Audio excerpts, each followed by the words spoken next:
So it's not on Facebook, but this is one I do get asked a lot. What about locally saved replays? We are supporting that as part of our FIFA Theatre feature this year. You can save replays and also highlights locally onto your console to watch them whenever you want. But don't worry, if you do want to show off, you can also upload them onto the internet to Football World and show them off too.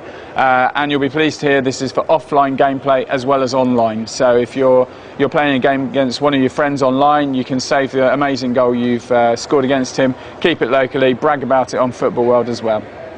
So we've got another question about customization and how people can put the chants and stuff into the game. So how it actually works is it's about playlists on your console. So if you've got a PlayStation 3 or a 360, the same as audio, music, if you've got a playlist on your machine, you're able to assign that to specific things. So say you've imported your CD onto the hard disk of your machine, set up a playlist, you can then put that into the game as a playlist and it'll play it throughout the front end, or you can even assign it to specific events in matches, so for intros, for goals, for the end of matches.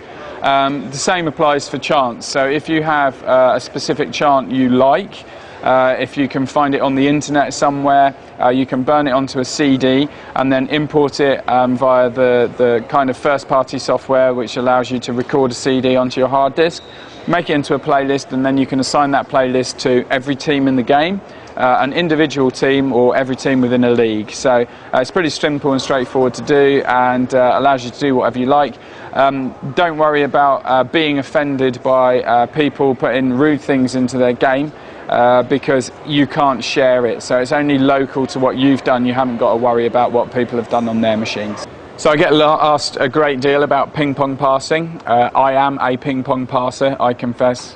And Gary and Aaron, I think, were so fed up of me ping pong passing as much as all of the complaints from the community that we decided we were going to do something to fix it this year. So as part of Personality Plus, the ping pong passing has been eradicated essentially by ensuring that passing is a lot more context based. So if your player is not under pressure and you time your button press correct for the distance you're going to be passing the ball, your player will play a good pass if he's a good passer. But depending on how well he can pass the ball, that ball might deteriorate more, so it's easier to over or under hit the ball, as well as there'll be some error on the direction. As soon as you add in the context of the pass as well, be it a 90-degree pass or a 180-degree pass, it becomes increasingly difficult for even a good passer to pass the ball. So you'll be unable to do those rapid kind of 180 passes now without the ball going awry. As I mentioned, there's a lot about button pressing this year as well, what we're calling user skill. You need to be able to time the amount of sort of push on your pass to be able to get it the right distance, and I think there's some good videos of that from our testbed actually online showing that.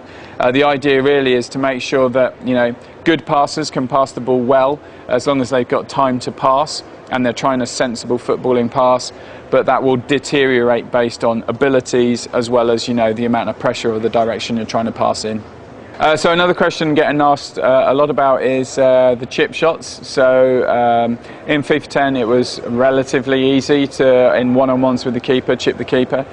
This year we've done a lot of work as far as refining the gameplay and responding to feedback is concerned. So I think I've already answered a question about custom audio. That was something people were asking for, as well as FIFA Theatre, the ability to save replays locally. So there's a couple of things that we've already done, but chipping the keeper was something we heard a lot about. So this year what we're doing is chipping is a harder shot to take, so we're making sure that when you're under pressure your personality plus of your player comes to the fore, and you need to make sure you're concentrating, or your player on the pitch is concentrating, you're being careful about what chances you take, as well as the keeper as well. It's got a much better sense of being able to read the trajectory of the ball, so he'll expect it if he's in a position like that, as well as being able to get back. So we're pretty confident we've addressed most of the instances where those kind of things can happen, but we will be watching. We also have a system in place this year which should allow us to update the gameplay from our studio, so if there is an exploit or something like that happening, we hope that we'll be able to make sure it can be addressed remotely, which I think will be great news for everyone that's playing.